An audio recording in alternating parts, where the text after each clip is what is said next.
Hey everybody, welcome to EmpireCV.tv. There's a few things I want to talk about real quick before we get into the books.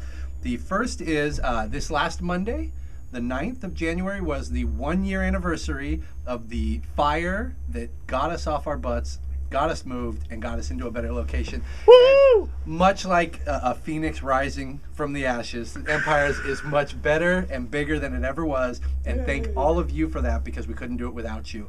Which leads us to our second one. February 1st is our 9-year anniversary for Empire's Comics Vault, and we're going to be doing something special. We'll give you more information with that as it comes up, and if you're not on our email list, come in and get on it, or shoot me an email at empirecv.com so we can get you on there, because we'll have all the information there. But more, oh yeah, the music. Yeah, that's kind of annoying. We're listening to StarCraft, which is incredibly geeky. I know they're Zerg are talking. So, but all kinds of anniversaries. We had the 1-year fire, 9-year Empire, and then this weekend it is my 15-year anniversary with Jen, and I just want to say thank you, baby, for everything. I love you very much. You have been absolutely amazing and wonderful, and you have put up with me through all these years. I love you very much, and 15 years, here comes 50 more. All right, sorry you guys had to see that.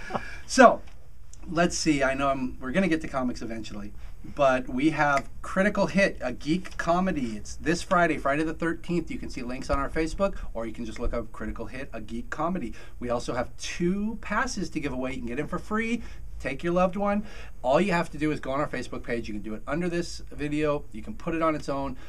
Give us a geek joke. It can be anything from movies to music to the comic books themselves. Put a geek joke. Whatever makes us laugh the most, you get 2 free tickets to Critical Hit. Let's see. Oh, HeroClix this week, Thursday. What is today? Today's Wednesday. Today's Tuesday, first off. Whatever. So whatever Thursday is this week, HeroClix night. It's the first Thanos, or Infinity Gauntlet Thanos tournament. They're going to do one a month for 8 months. It's a big build-up tournament with different stuff every month. This month, the first place, second place get an Adam Warlock along with a fellowship. That's a special figure you can only get at this tournament. Everyone who comes down and participates also gets an Infinity Gauntlet usable piece. It's got the temple that he built in Infinity Gauntlet with the gauntlet sitting right on top. So it's a sealed event. You get 2 boosters. You build what you can from that and just go. So look for more on all of those as the months follow. So because the first book I'm going to talk about this week is actually by a local gentleman who's working for Blue Water, I figured I'd do a little plugging since everyone's trying to get ready for the new year. 2 places I want you guys to go check out. The first is Saulque, who has been on the video before and who has been published in the Mega Man book and has worked with me on ECV Press from everything from art to layouts, the whole deal. He's been instrumental with everything. He now has a Facebook page called Nooligan. Nooligan. So check it out. On there right now, he just posted a video in elapsed time where he starts a sketch and finishes it. It's really neat to look out, and go like his page and support him as much as you can. Another guy who's worked with me and gone to a lot of cons with me, and you guys might know him, Junior Bruce, really fun guy. He does comedy, he does art, he writes, he does a little bit he's a triple threat. He dances too, and where you want to go to see him is Beware of Podcast. It is a podcast where he just talks, well, quite honestly, he just rambles, but he's worth listening to while he rambles. And I just got a phone call for this morning. We were supposed to meet tonight at 5, so I could be on his podcast. Canceled. Thanks, Junior. So, you still got your plug. So that's it for that, but we are moving right into the local guy. This gentleman, Mike Dorman, you can look up Doorway Studios. He has been a longtime friend of mine, and he has actually worked with ECV Press as well, and you can see a few of his pages up on the Invisible War webcomic at ecvpress.com. He has gotten some gigs with Blue Water. He's doing Logans Run, this issue right here. He also has an anthology book that he's part of coming out through them. But this one here is, if you guys aren't familiar with Logans Run, this is going to be a long podcast. If you guys aren't familiar with Logans Run, 1975, something like that, amazing science fiction movie, a dystopia movie where people are in a dome. There's only so many resources, so at the age of 30, they go on something called Carousel, which ultimately is them dying, but they think they're going somewhere else. Logan's Run is where Logan... Hey, sir. Logan's Run is where Logan actually goes undercover and runs, and I don't want to give too much away, but it's a great science fiction story and you should see it. This one goes into the past, shows you Logan as a kid being trained to be a Sandman. Also, the female here is, well, I wouldn't want to say friend, she is a classmate of his. And it goes through them growing up being Sandmen and ultimately leads up to where Logan is on the run. So, Mike Dorman, show you guys a couple pages here, he's got great robots. There's a nice splash page. Oh, see, got some old quirky science fiction robots. And so Logans Run. We've been waiting a long time for that too. Blue Water has been very late. And here, number 1, Scarlet Spider. This is not the Scarlet Spider you know from before. If you've been reading Spider-Man, if you read Spider Island, you know that Kane is around. Kane is a clone of Peter Parker. Kane has always been bad. He's always felt that that was his place in life. At the end of Spider Island, we get Kane starting to think about, does he have to be that way?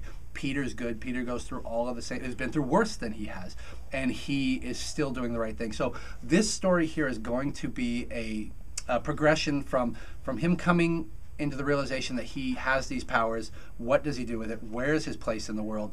And ultimately finding out that he does not have to be the bad person he thought he was. He's got the spider suit that changes its appearance. So this one right here for all you Spider fans, and I know there's a lot of Scarlet Spider fans out there for some reason, comes out this week. New Avengers. Not much needs to be said about this one. This is Hammer's back. Norman Osborn's back. He's got his Dark Avengers. He was unjustly imprisoned at the end of Siege, and he is free. So he's got his group, and this is just a toe-to-toe fight between the two. So front to back, you get to see all your favorite Avengers characters go up against all of their alternates that are wearing similar yet different costumes. So Bendis, New Avengers this week. Another one, I always try to bring this one up as much as I can. Mac and Frankenstein, 2 of my favorites. Last time I did a plug for Mac because Mac was being chased by Frankenstein. Ultimately, Frankenstein failed. Brother Eye got Mac away. This time, Frank's coming back for a second shot. They found Mac again. Frank's going to do the job right this time. So, see, this is probably, well, no, maybe Batman, but this is probably my second favorite of the Bat books because Batman is really good with the Owl Society. But this one, the art is really nice. The interaction between Bruce and Damian is really nice. And what it's ultimately been leading up to is that Damian, well, he's a little brat raised by the League of Assassins. He's got a lot of issues. He's got a lot of daddy issues. And he is trying to figure out, can he trust Bruce? Bruce isn't giving him all the information. Bruce doesn't think that he's ready for a lot of the information. So it's creating this rift between them. And at the same time, somebody from out of Batman's past, who's named Nobody, is coming in and he is whispering in Damian's ear. He's telling him, Bruce doesn't need you. He doesn't respect you. He just treats you like a dog. At the end of the last issue, he came to Damian, offered to train him, and this one Damian takes him up on it. This is almost all Damian and Nobody, and Damian has to make those decisions. Is he the kind of person that Bruce wants, where he won't use the Force and the techniques that he was trained with, or is he going to go down this route and become a Punisher, essentially? What's also really cool is they have a dog, big old Rottweiler, like from Batman Beyond, and they named him. His name's Titus. I liked it better when he was just called Dog, quite honestly. That was pretty cool. I think they should have kept that. So, to wrap it up, this one we have been waiting for a long time. All you Henson fans, Dark Crystal fans, we got a little glimpse back on last Free Comic Book Day, and it's out this week in hardcover, and it is an absolutely beautiful book. It's very nicely colored, really well drawn to capture the feel that they had in the show. And if you guys haven't seen Dark Crystal, and most of you will probably be under like 25 if you say yes, it's really worth going back for. There is no people in it. It's all Muppets, and it's a fantasy, real fun story about a young boy who comes into his own and who has to fulfill his destiny, but done in typical Henson style. It goes above and beyond just the cliche. So this is out as well. I think we've pretty much run the course on this one, and it's a pretty long one. You want to say hi? Hi.